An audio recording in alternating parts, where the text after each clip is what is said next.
I actually decided to leave my tech sales job. It was actually a really hard decision for me because I was drawing a good salary. My mom was struggling a lot with this business. We don't have pay for nearly half a year. I thought of giving up the business.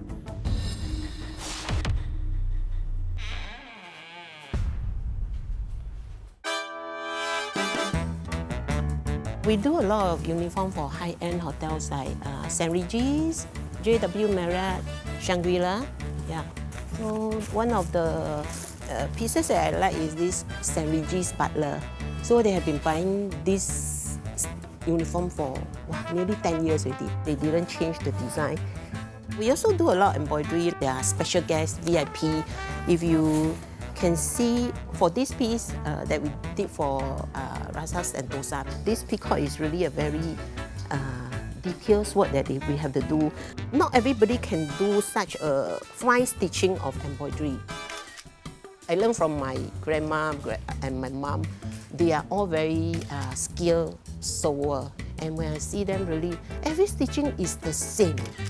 So when I do uniform, I also want to achieve this. In 2014, I decided to venture into uniform business. Besides uniform, I also do individual tailoring. 2014, I was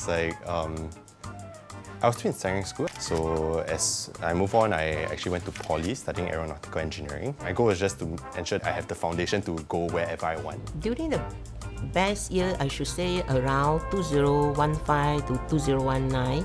During the peak period, we have about 6 staff here. Factory-wise, we almost have more than 100 workers in Indonesia. There's not so much competition. Business don't have places to buy online. We can do about 500,000 K a year. During the golden year, we can churn out about 2,000 pieces a month. Business really start to feel in 2020 during the COVID period. 2024, I actually graduated from my computer science degree. Then I managed to find a tech sales job that was paying around like 90K annually. We don't have pay for nearly half a year.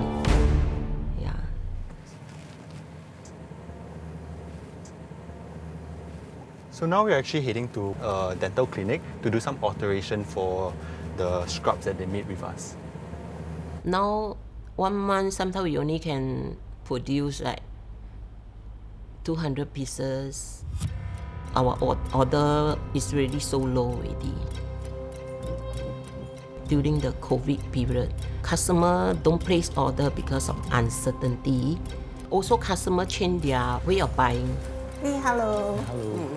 Smaller hotels, smaller organization, they will look for retail store to buy their basic uniform. Hospitals used to provide like suits for their front desk. They change into all scrub.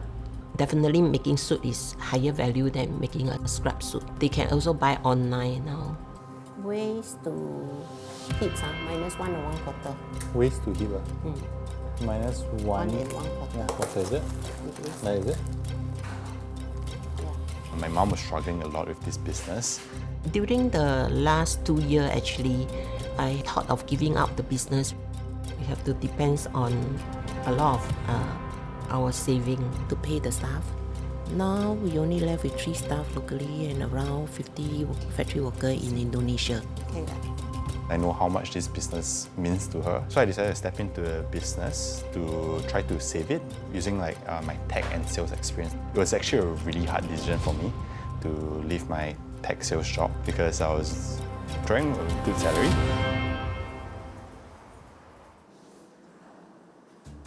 Probably 1.5, is it? Yeah. So you measure 1.5, then you cut. Okay. So I actually joined this business in January of 2026. It's around 3 months that I'm in this business itself.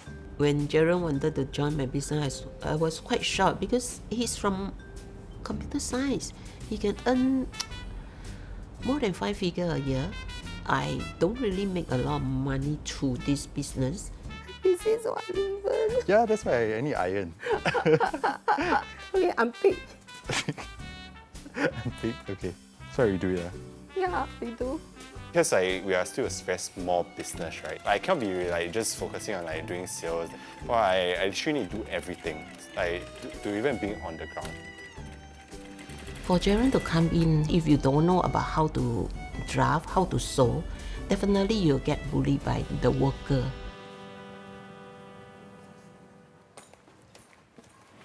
Hi, look, good afternoon. Looking for Sam and Natalie, their measurement for uniform. Yeah. After joining the company, I realized there's more problems than I expected. The top of our problem is bringing in sales itself. They're just getting 1 or 2 inquiries a month, and that's not enough to sustain the business. 21 and a half. My business, most of them come from referral, but now the younger generation don't find their vendor in this manner. 14, it's 14. And I just realized that, okay, maybe a rebrand could actually save this business itself. To attract younger procurement teams, younger buyers out there. So my mom's brand is actually called Nice Thought, right? I decided to come up with a separate brand called Auntie Karen. So Nice Thought still do our operations, but Auntie Karen is the sales and marketing arm of Nice Thought. So currently, we run on zero budget for our sales and marketing. So my strategy is actually to use LinkedIn and TikTok for our sales and marketing. You just look in the camera and say, how can you tell if your $500 wool suit, it's 100% wool? Okay, this is how you tell about what different fabric are, what kind of contents, and Sorry, too long. No, just Okay, this is how you learn about what fabric you're wearing. Okay, this is how you tell about what different fabric are, what kind of contents. I'm not natural on camera, so it's quite difficult for me. How can you tell if your 500 wool suit is 100% wool? So hopefully we can educate our customer more on suits and even clothing, get new traction, and hopefully convert to more sales. Hi, Colin. Nice to meet you. Nice to meet you. After Jarren come in, I can see that the bespoke tailoring side have improved. So for wool, there's still these options here. These are basically Italian wool.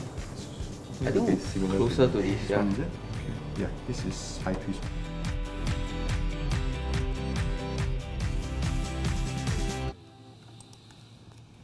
This is how we keep our record.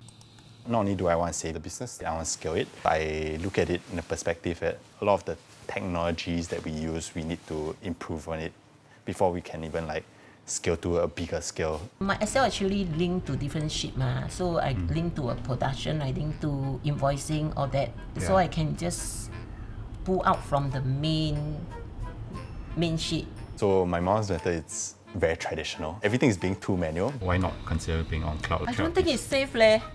Everyone who have access to this can edit, right? That's the problem. When the staff accidentally go and delete one of my information, then I got problem. And it's basically not confidential. And there's a possibility that this system might break down if your hard disk all breaks down, right? Yeah, that's my worry also. Are you willing to explore different interface? You have to show me lah. You convince me lah. Personally, I think this is not scalable, especially in this day and age. I feel that this is too manual, and I think it's too old-fashioned. I know it's too manual. Technology did change this whole landscape tremendously. Sometimes they feel that since it ran in the past, it should run now, right? But I think for me, I don't see it that way. There needs to be changes for us to bring in more sales. I want to use it as a way to be able to predict our future lead times as well as give customer a better gauge on how long will it take, and possibly also give them access to a customer-facing platform to show them transparency on where their order is at the current stage. Yeah. This will replace the Excel sheet. So in the end of the day, the idea is to obviously replace the whole Excel sheet with an internal system that we can use for our company. So my solution is actually to build my own system that is familiar to them in the sense that it's still an Excel sheet format, but with more capabilities to handle more data and for us to scale more efficiently. Yeah, so I actually created a system. So in the future, right, even for all our drafting work to hopefully migrate into digital, so we connect all of them. So next time, like once a sales order is created and like once you start production, all these things will be keep tracked. Okay, so this part will be useful. Now I'm using Excel. I Yeah. have to do the manual sum. This system is not going to directly generate sales for you, but rather it will help you lessen your workload, so you can free up more time to do other stuff. So I really look forward to this improvement. Right now, I would say very initial, but I can see the system should be able to save us some workload. Yeah, so I'm looking forward to the production part when it's up. That is the most important part that we needed to cut down the timing because there's a lot of details for the factory. Thank you. I really hope that this business can still go on so that I can still see my passion through him. My perspective have changed in the sense that because being on ground now, I would know exactly how can I slowly shift them and drive them to be more data-driven and more efficient in the work that they do.